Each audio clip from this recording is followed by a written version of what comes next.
vous aimeriez être éducateur canin? Est-ce que c'est un métier que vous aimeriez faire? Si c'est le cas, restez ici, cette vidéo va vraiment vous intéresser. Il y a quelques temps sur les réseaux sociaux, j'ai posé la question à mes abonnés de savoir si ils étaient éducateurs canins ou s'ils souhaitaient le devenir. Et je leur ai demandé quelles étaient les plus grosses difficultés qu'ils rencontraient. Aujourd'hui, j'ai synthétisé toutes les réponses que j'ai reçues pour en faire cette vidéo. Je suis Pauline de Barba de Décliquer des chiens. Je suis éducateur canin professionnel depuis 2013 et j'ai aidé des milliers de personnes avec leurs chiens à vivre une vie plus sereine. J'ai également formé des dizaines d'éducateurs canins professionnels. Aujourd'hui, je suis avec deux de mes chiens, Sky et Sunny. Et ce qu'on va voir ensemble, c'est comment devenir un éducateur canin compétent. Abonnez-vous, likez la vidéo et si vous avez des questions, posez-les dans les commentaires. Un des problèmes que rencontrent de nombreux éducateurs canins ou des personnes qui souhaitent le devenir, c'est le manque de connaissances. Surtout quand il s'agit de traiter les cas difficiles. La plupart des formations proposent beaucoup de théorie, mais pas vraiment de pratique. Ce qui fait que quand vous allez débuter, vous n'allez pas avoir beaucoup d'expérience avec les clients, sur le terrain, avec les chiens. Et c'est normal, l'expérience, elle va venir au fur et à mesure. Plus vous allez traiter de cas, plus vous allez voir de chiens, plus vous allez apprendre et mieux vous saurez aider les personnes suivantes. Pour vous aider, il est vraiment important de choisir une formation dans laquelle il y a de la pratique. Si vous avez uniquement de la théorie, vous allez être vraiment démuni quand vous allez vous retrouver face à vos premiers clients. Ce qui nous amène d'ailleurs à un autre problème, c'est comment gérer les clients compliqués. Comment gérer les gens à qui vous allez demander de faire des exercices et puis quand ils vont revenir, ils n'auront pas travaillé. Comment faire avec les gens qui ne vous écoutent pas, qui ne mettent pas en application vos conseils. C'est hyper frustrant quand vous êtes éducateur canin, que vous essayez d'aider les gens et que vous voyez que les gens ne mettent rien en place, n'appliquent pas vos conseils. Il se trouve que quand on est éducateur canin, le plus important, c'est pas le chien, c'est les gens. Parce que apprendre des choses à un chien, au fond, c'est pas très compliqué. Et apprendre à apprendre des choses à un chien, c'est pas non plus très difficile. Le plus difficile, c'est d'apprendre à communiquer avec les gens. Et c'est d'apprendre à faire en sorte que les gens soient motivés, fassent ce qu'on leur dit et comprennent ce qu'on leur dit. La pédagogie, c'est pas forcément quelque chose qui est inné pour tout le monde. C'est quelque chose qui se travaille et ça demande du temps. Moi-même, j'ai investi beaucoup de temps en formation sur les sujets de pédagogie pour apprendre à créer des cours intéressants, à faire en sorte que les gens soient motivés, qu'ils mettent en application mes conseils et qu'ils évoluent avec leur chien. C'est quelque chose auquel moi je m'attache énormément parce que si vous ne travaillez que sur comment apprendre à mieux connaître le chien, à mieux faire des choses avec le chien, si vous ne passez votre temps de formation que sur ça, vous allez être bloqué quand vous allez devoir travailler avec les gens. Il faut aussi que vous investissiez du temps dans apprendre à apprendre aux gens et apprendre à faire des cours qui soient efficaces.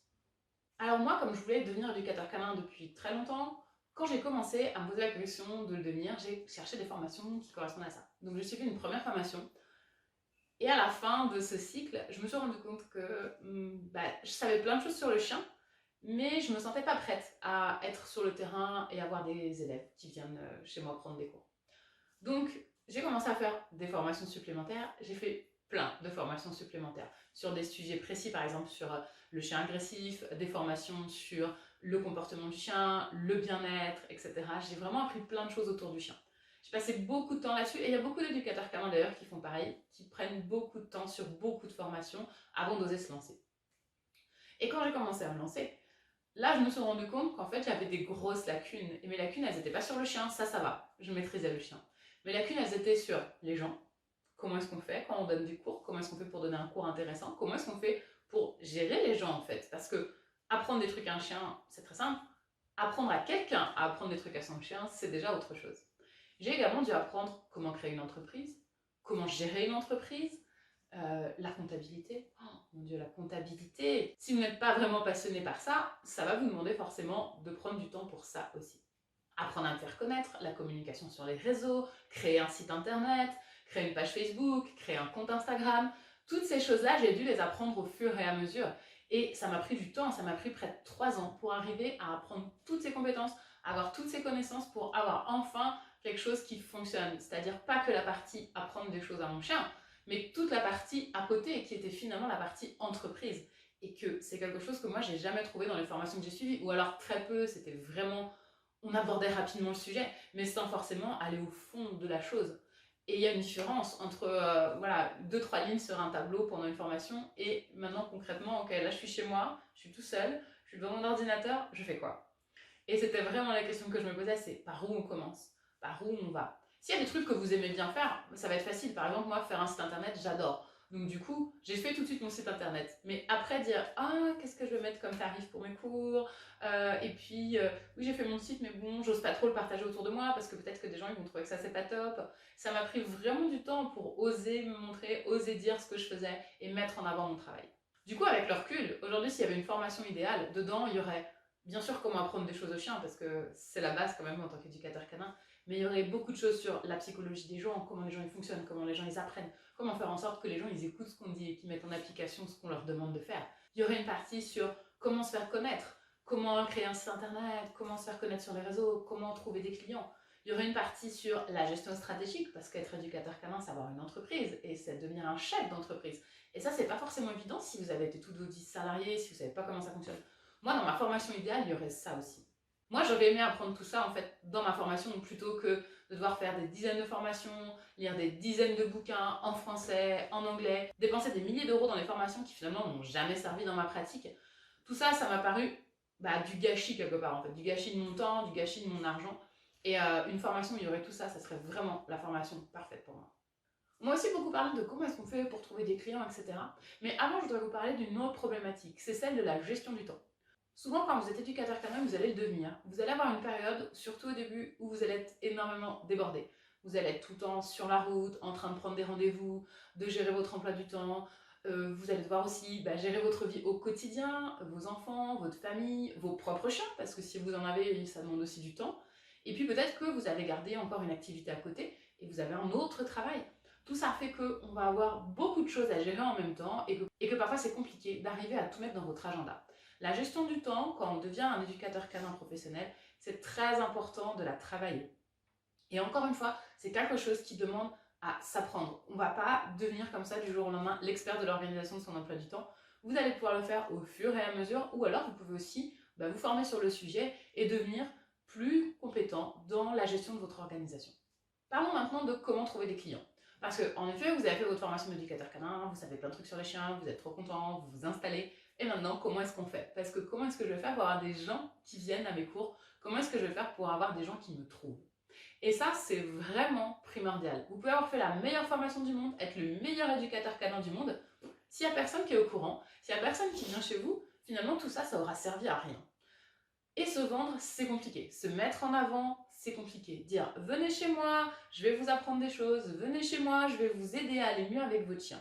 Si on n'a pas la fibre commerciale, ça demande un gros effort. Et je connais même certains éducateurs canins qui n'osent pas le faire parce qu'ils se sentent vraiment pas bien dans l'idée de dire mais venez chez moi. Commencez déjà par les gens que vous connaissez. Vos collègues, si vous avez encore votre autre travail, ou vos anciens collègues, si vous avez quitté votre travail pour devenir éducateur canin, les gens de votre famille, vos amis, et demandez-leur aussi de vous recommander aux gens qu'ils connaissent. Et vous allez voir que petit à petit, par le bouche à oreille, vous allez avoir de plus en plus de clients qui vont venir chez vous. Il y a plein d'autres choses qui m'ont aidé à me faire connaître et à trouver des clients dans la France entière, mais je vous en reparlerai un petit peu plus tard. Parlons maintenant de la concurrence. C'est quelque chose qui fait peur.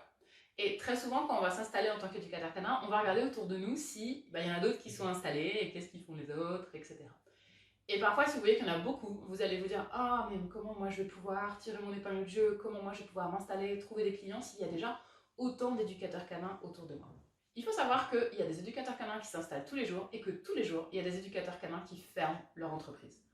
C'est vraiment un métier qui demande à être très persévérant et surtout à ne pas avoir peur de la concurrence. Il y a des gens autour de vous qui sont déjà éducateurs canins, c'est bien.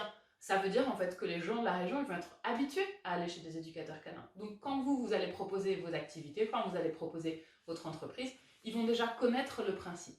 Si vous êtes dans un endroit où il n'y en a aucun, comment est-ce que les gens vont même avoir l'idée de rechercher un éducateur canin finalement? Pour eux, ça va être un concept qui est complètement abstrait et il va falloir que vous leur appreniez que si peut-être les éducateurs canins c'est intéressant. Donc ne voyez pas forcément la concurrence comme un désavantage. Ça peut être vraiment très bénéfique, surtout quand vous commencez. Alors, si on parlait maintenant du sujet qui fâche, du sujet qui stresse, c'est fixer les tarifs. Ça, c'est la question numéro 1 des éducateurs canins qui débutent, c'est celle qu'on me pose tout le temps, c'est à combien je dois mettre mes prestations? Il n'y a pas de réponse à cette question. Il y a vraiment beaucoup de paramètres qui entrent en jeu. Mais très souvent, les éducateurs canins qui débutent ont tendance à sous-estimer la valeur de ce qu'ils vont donner. Vous avez fait des formations, vous avez appris plein de choses, vous savez plein de choses sur le chien. Pourquoi aller vendre vos prestations à un tarif très bas? c'est pas quelque chose qui va encourager les gens à venir parce qu'ils vont se dire mais pourquoi c'est si peu cher? Peut-être que c'est pas si bien. Ou les clients vont se dire en fait c'est que c'est pas son métier, il fait ça comme une activité annexe, c'est quelque chose pour s'occuper les week-ends et donc du coup ça va pas vous placer en tant que professionnel dans le métier. Donc attention à ça, c'est pas parce que vos tarifs sont bas que vous aurez plus de clients.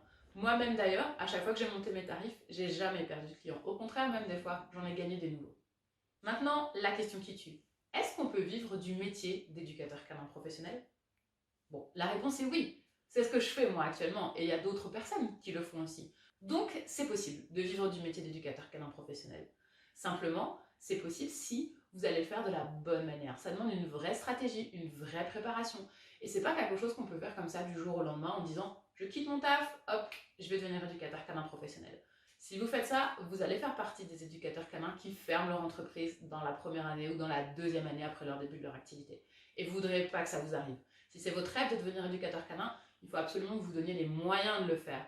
Et ça demande beaucoup de préparation, mais vraiment, une fois que vous allez mettre ça en place, vous allez kiffer. Moi, j'ai quitté mon ancien job pour faire ça. J'avais un super boulot, j'étais manager, j'encadrais une équipe, j'avais un super salaire. J'aurais pu faire ça pendant des années, mon poste, il était fixé pour toujours. Et pourtant, aujourd'hui, je suis là, je suis devant vous et j'éduque des chiens, je passe du temps avec les gens, je suis sur les terrains sous la pluie. J'ai vraiment une vie complètement différente et j'adore la vie que j'ai aujourd'hui. Être éducateur canin, pour moi, c'était un rêve, c'était quelque chose que je voulais faire depuis toute petite. Depuis toute petite, je voulais bosser avec les animaux, je voulais faire des trucs avec n'importe quoi. Des chiens, des chevaux, des hamsters, donnez-moi quelque chose. Bon, il se trouve que ça allait sur les chiens et j'en suis absolument ravie parce que je vis aujourd'hui la vie de mes rêves. Je vis aujourd'hui la vie que je voulais vivre quand j'étais gamine en fait. Je suis chef d'entreprise, je fixe mes horaires, je fixe mon activité, c'est moi qui décide de ce que je fais. Je passe du temps avec des chiens, je passe du temps avec des gens, je rencontre des gens merveilleux, j'ai des élèves absolument incroyables que je remercie tous les jours d'exister parce qu'ils m'apportent énormément. Et c'est incroyable ce que je vis aujourd'hui. J'aurais jamais pensé qu'un jour j'aurais pu vivre tout ça grâce au métier d'éducateur canin professionnel. Si vous voulez devenir éducateur canin professionnel, je vous ai préparé quelque chose qui devrait vraiment vous intéresser. Cliquez sur le lien dans la description, laissez-moi votre email et je vous recontacterai très vite. Abonnez-vous, likez cette vidéo et partagez-la autour de vous. Si vous avez des questions, posez-les-moi dans les commentaires, je répondrai aux 50 premières d'entre elles. C'était Pauline de Barba pour Décliquer des chiens, éducateur canin professionnel, épanouie et heureuse dans son nouveau métier. Je vous dis à très bientôt pour parler chiens.